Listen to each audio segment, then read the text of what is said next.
श्री जगदीश प्रसाद गुप्ता छत्तीसगढ़ शासन में chief engineer के पद से रिटायर होने के बाद श्री द्वारिका महाराज स्मृति न्यास के तत्वाधान में श्री द्वारकाधीश एवं बागेश्वर महादेव मंदिर का वर्ष 2005 में अपने पुत्रों इंजीनियर कुंजन गुप्ता एवं इंजीनियर भुवन गुप्ता के सहयोग से अवंती विहार रायपुर छत्तीसगढ़ में निर्माण करवाया।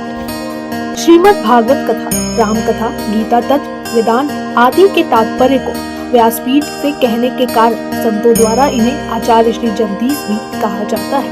अपना संपूर्ण जीवन परमात्मा की सेवा में दिया। उन्होंने परमात्मा भगवान श्री द्वारिकाधीश के दिव्य गुणों और कर्मों को लेकर अभी तक 15 ग्रंथ लिखे हैं, जिन ग्रंथों को भारतवर्ष के जगत गुरु और महापुरुष संतों के द्वारा आशीर्वाद प्राप्त हुआ है। उनके ग्रंथ श्री राम कथा अमृत से अनमोल का उद्बोधन आप सुन रहे हैं। उनके इस ग्रंथ में 7 विचार हैं। उसमें से षष्ठम विचार श्री रामचरित्र का उद्बोधन सुन रहे हैं। हरि ओम।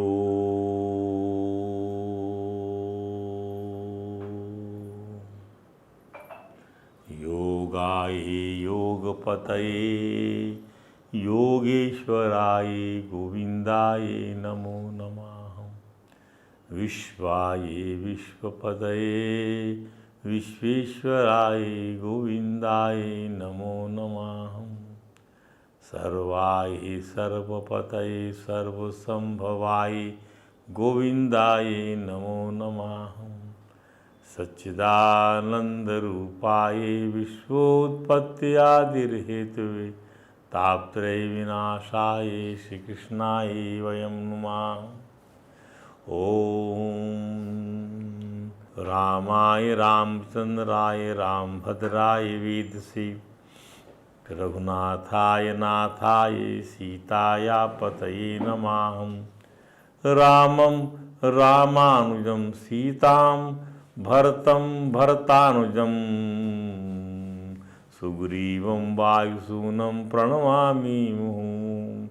शमं प्रशान्तं सुमुखं दीर्घचारु चतुर्भुजं सुंदर चारुग्रीवं सुकपोलं शुचिस्मितं समानकर्णविन्यस्ते स्फुरन्मकराकृतकुण्डलं हेमाम्बरं घनश्यामं श्रीवत्सां श्रीनिकेतनं शङ्खचक्रगदापद्म वनमाला विभूषितं नूपुरैर्विलसितपादं कौस्तुभप्रभयायुतं द्युमत्किरीट कटक कटिसूत्रांगजु समान कर्ण विन्यस्त स्फुरन्मकराकृत कुंडलम हेमाम्बरं घनश्यामं श्रीवत्सां श्रीनिकेतनं शङ्खचक्रगदा पद्मवनमाला विभूषितं नूपुरैर्विलसितपादं कौस्तुभप्रभयायुतं द्युमत्किरीटकटकटिसूत्रा अंगद्युतं सर्वांगमनोहरं हृदं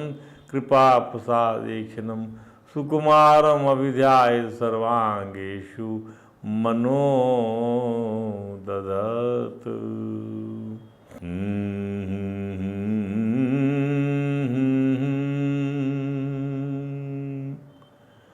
जयति तेऽधिकं जन्मना व्रजः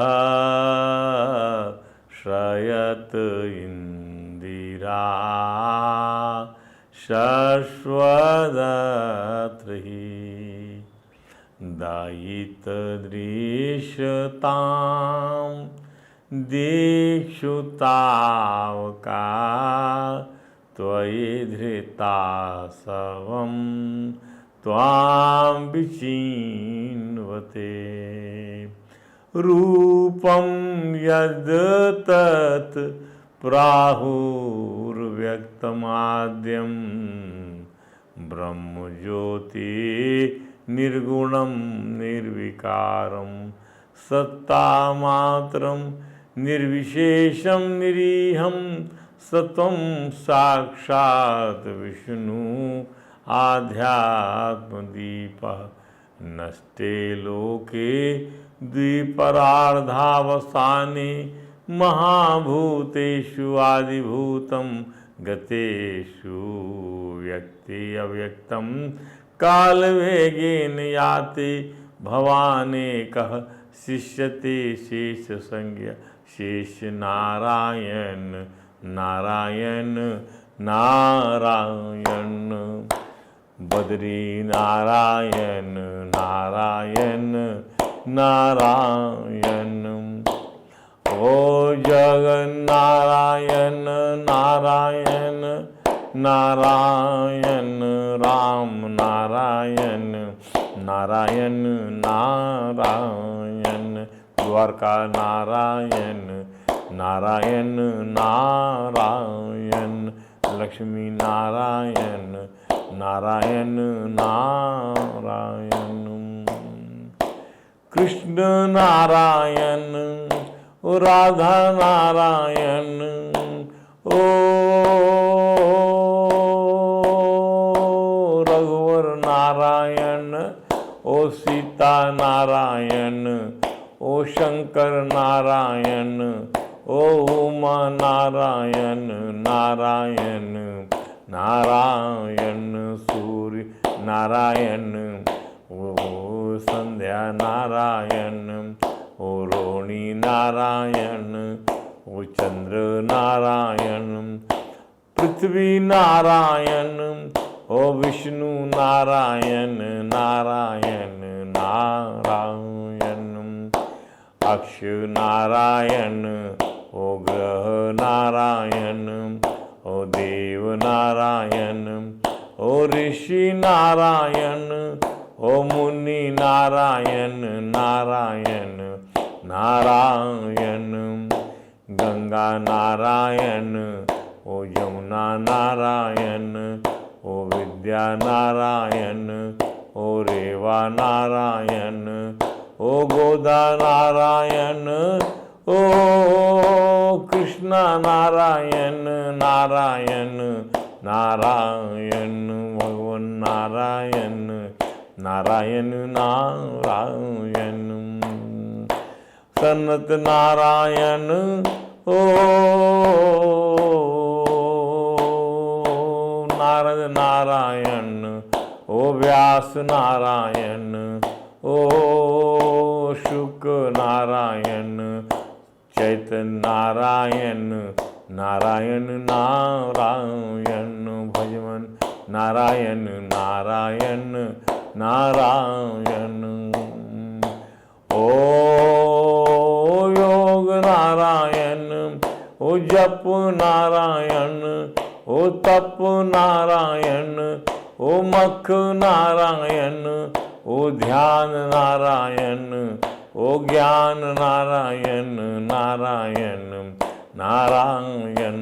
भक्ति नारायण ओ भक्त नारायण ओ भगवान नारायण ओ गुरु नारायण ओ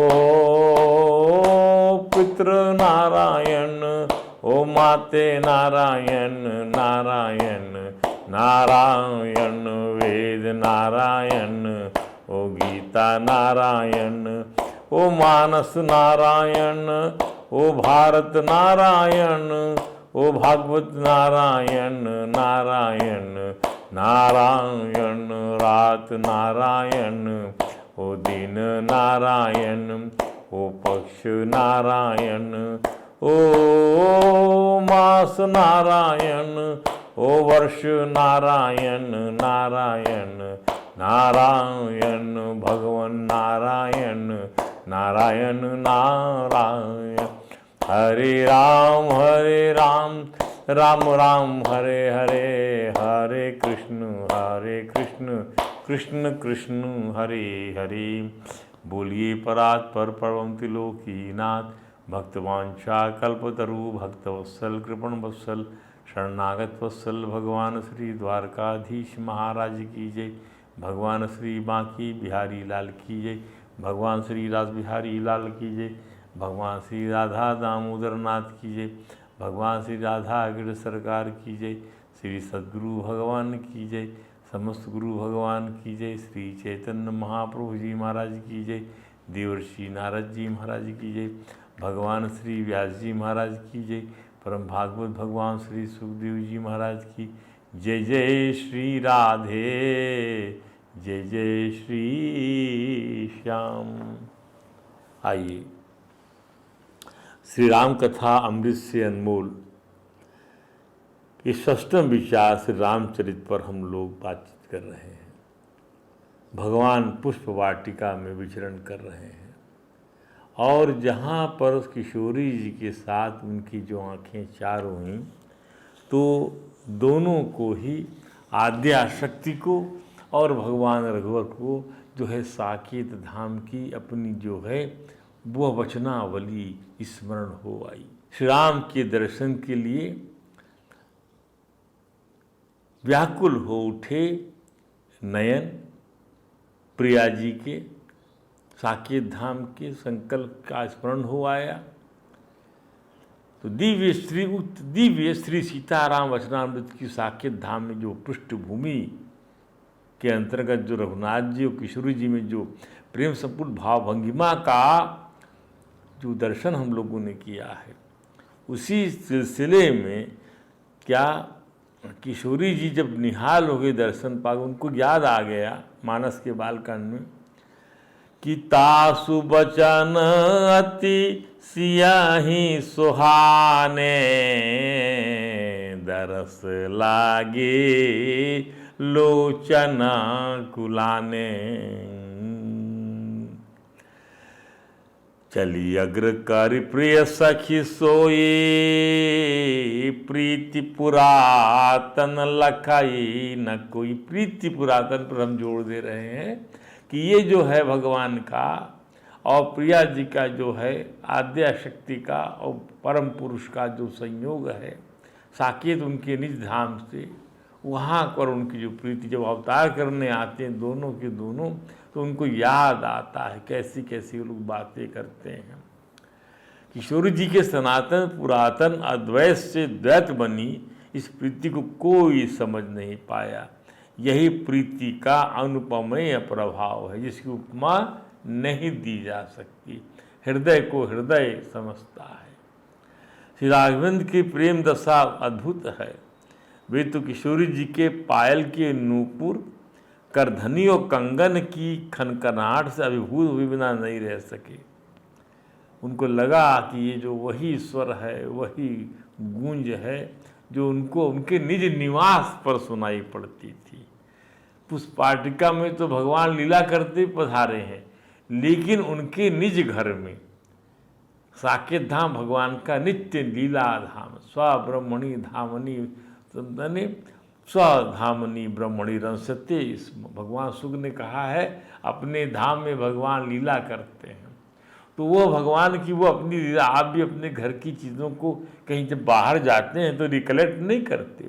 वैसे जब परमात्मा आता है संसार में तो वो अपनी उन स्मृतियों को रिकलेक्ट करता है जो अपने निज धाम में वो लीला करते रहते हैं। ऐसा तभी होता है जब पुरातन प्रेमी के संकल्प वस्तु के माध्यम से हृदय में प्रणय मिलन की कामना का संचार करते कि मेरी प्रीतमा भी यहाँ पर विराजमान है, मैं भी आया हुआ हूँ लोक हित में धर्म की स्थापना करने के लिए, और वो आनंद को याद करते हैं भगवान। ये यहाँ पर भक्तों ने इसको भी कोड करके रखा हुआ है। श्री राघवेंद्र का चित्त किशोरी जी के आभूषणों की खनखन और झनझन करती पवित्र धनी से खींचा चला गया और नेत्रों की चंचलता जाती रही मानो पुरातन प्रेम साकार हो गया हो। नेत्रों की चंचलता जाती रही, टकटकी बांध के नेत्र देख रहे हैं स्थिर भाव से, माने इधर उधर नहीं देख रहे हैं, टकटकी बांध कर देख रहे हैं। यही नेत्रों की चंचलता का चले जाना है, मानो पुरातन प्रेम साकार हो गया है। गोसाई जी लिखते हैं अस कही फिर चिते ही ओरा, अस कही फिर चिते ही ओरा। उस ओर चित्त जो है चरी आँखें उस ओर चली गई। सिय मुख शशि भये नयना चकोर, नयन चकोर बन गया और लाडली जी का मुख क्या बन गया, वह बन गया चंद्रमा बन गया। भये विलोचन चारु अचंचल, सुंदर लोचन जो है ऐसे टकटकी बांध के देखने लगे। चकोर निहार रहा है अपनी चंद्रमा को।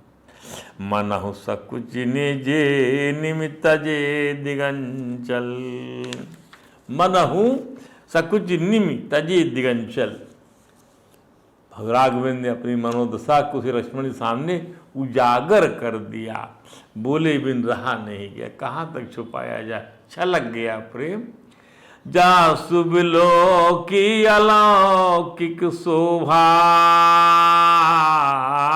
सहज पुनीत मोर मनु शोभा। जनक सुता की अलौकिक सुंदरता से मेरा पवित्र मन शुद्ध हो गया है।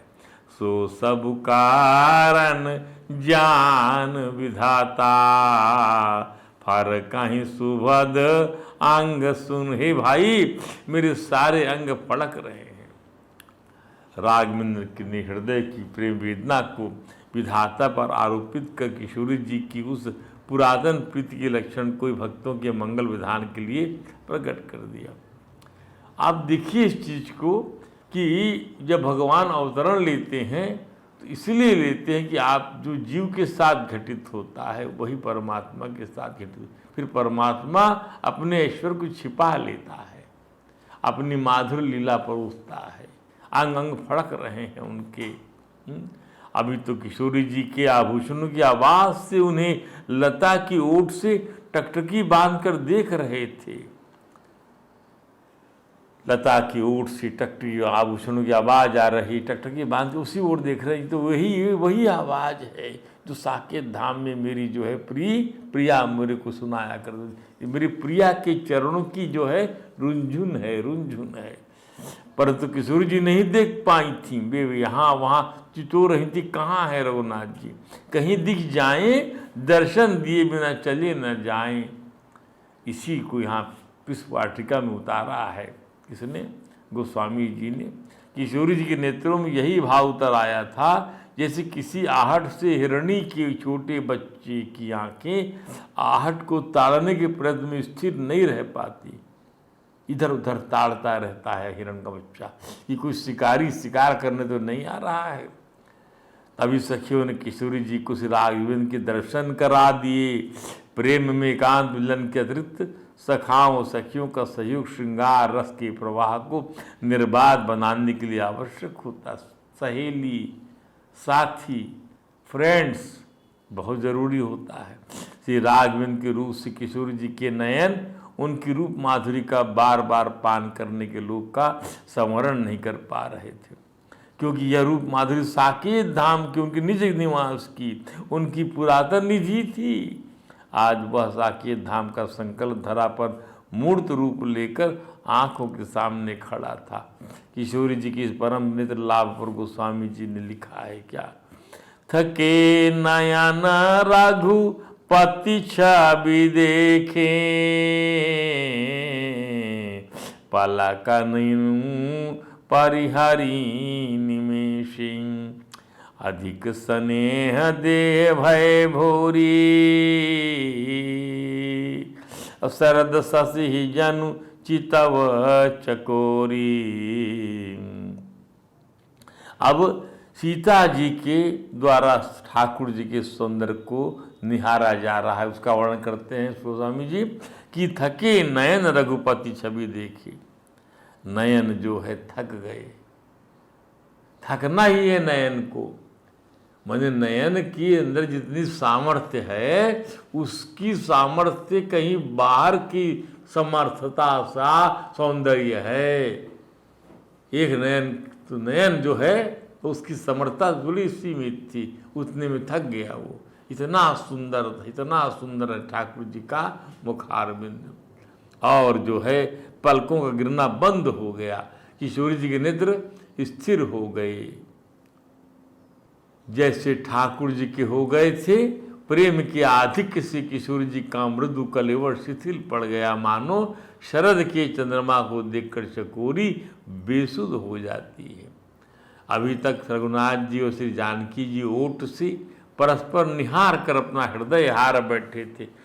ओट से लताओं की ओट, लताओं की उस पार है किशोरी जी, इस पार है ठाकुर जी। इस बात की सखी ने ताड़ लिया और सीता जी से कहती है कि अरे देवी देवताओं का तो ध्यान तो होता रहेगा, उनका भी ध्यान कामना की पूर्ति के लिए ही तो करोगी ना देवताओं का ध्यान। तो जहाँ कामना की पूर्ति साक्षात हो रही है तो वही तो कर रहे हैं देवी देवता, पहले सहायक हो गए हैं।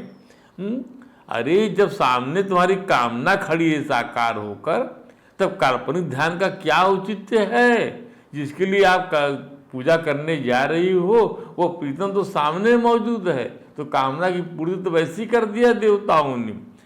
अतः भावनाओं से बाहर आकर प्रीतम के दर्शन का लाभ लो प्रिय, लाभ लो सखी, और काल्पनिक दर्शन आनंद से वास्तविक दर्शन का परम लाभ उठा लो।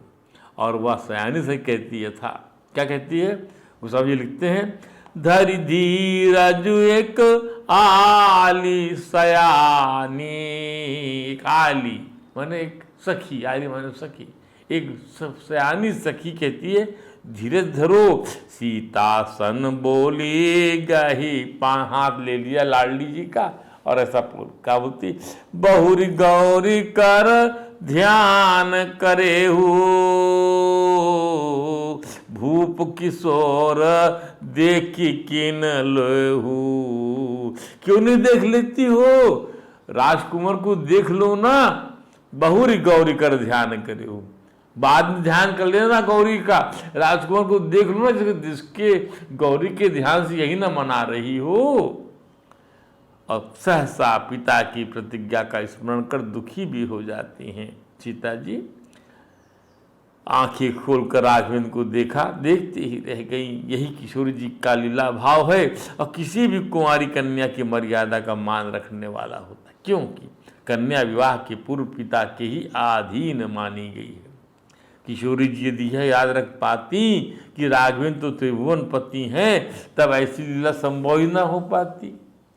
ठाकुर जी की योग माया लीला में ऐश्वर्य को माधुर के प्रवाह के लिए सदैव छुपा देती। ठाकुर जी की योग माया लीला में ऐश्वर्य को जब लीला करते हैं भगवान, तो उनका त्रिभुवन के पति हैं यह ऐश्वर्य छुपा दिया जाता है कि राजकुंवर हैं। तब कुंवरी जो है ना अपने हृदय नहा रही है उनसे। श्री राघवेंद्र मुनि, विश्वामित्र और लक्ष्मण जी सहित महाराज जनक की यज्ञ। अब ये दृश्य आपका पुष्पवाटिका वाला दृश्य ही समाप्त हो गया। अगले दिन जो है समझ लीजिए आप, विश्वामित्र जी लक्ष्मण जी से महाराज जनक के यज्ञ मंडप में पधारते हैं, जहाँ श्री शंकर भगवान के धनुष को तोड़ने के लिए त्रिलोकी के राजे महाराजे पधारे हुए हैं। उल्लेखनीय है कि उनके पिता श्री जनक महाराज ने प्रतिज्ञा की थी कि श्री जानकी जी का विवाह उसी के साथ होगा जो त्रिपुरारी भगवान शंकर के धनुष को तोड़ देगा। इस प्रसंग में ठाकुर जी का किशोरी जी के साथ ब्याह तो साकेत धाम के संकल्प के अनुसार होना ही है, परंतु अलौकिक श्री राघवेंद्र और श्री जानकी के ये लौकिक चरित्र ही हमें आनंदित करने वाले हैं। यही जो है परमात्मा का आनंद है, जो कथा, इसी को अमृत कहते हैं। देखिए, यही संसार के इस संसार सागर के दुस्तर संसार सागर में यदि अमृत कहीं पर है तो परमात्मा की कथा का अमृत है, और उसको लेने की कोशिश करते रहना, इसी में सब कुछ छिपा हुआ है। गोसाई लिखते हैं कि राजत राज समाज महू, कौशल राज किशोर। जनक जी का दरबार लगा हुआ है, सामने शिव जी का धनुष रखा हुआ है, सीता जी का स्वयंवर जो हो रहा है, और उस राज समाज में जो है कौशल के राजकिशोर राम और श्याम बैठे हुए हैं, लक्ष्मण जी और भगवान श्री राघवेंद्र। सुंदर श्यामल गौरतन विश्व विलोचन चोर, विश्व विलोचन चोर, ध्यान दीजिए, विश्व विलोचन। सृष्टि के समस्त प्राणियों के नेत्रों को आकर्षित कर लेते हैं वे लोग।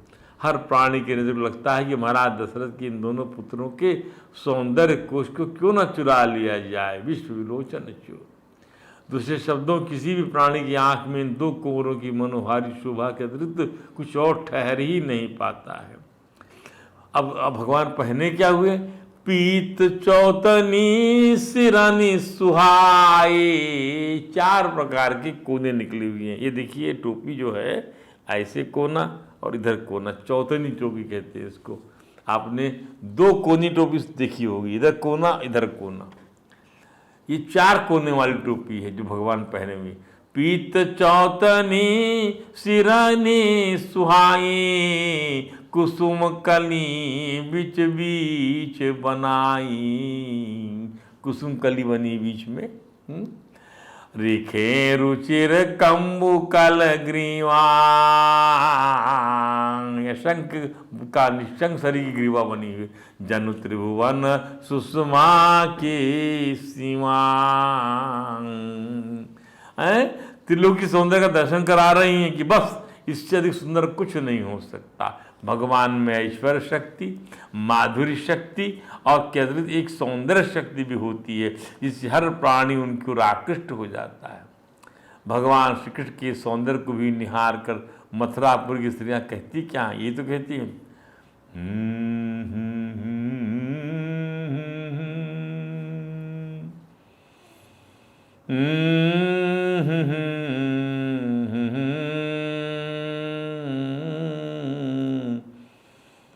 गोप्यस्तपः किं चरायदमुष्यारूपं लावण्यसारं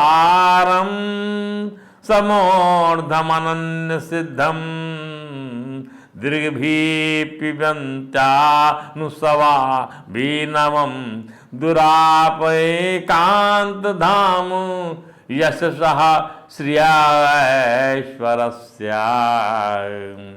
मथुरा की स्त्रियां जब देखी भगवान ब्रजराज को चले आ रहे हैं धनुष भंग करके और कंस की यज्ञशाला में प्रवेश करने के पहले जो यात्रा शोभा निकल रही है, तो देखती हैं क्या कौन सा तप किया है गोपियों न जाने, कि अपने नेत्रों से श्री कृष्ण की सौंदर्य को निरंतर पिया करती थी।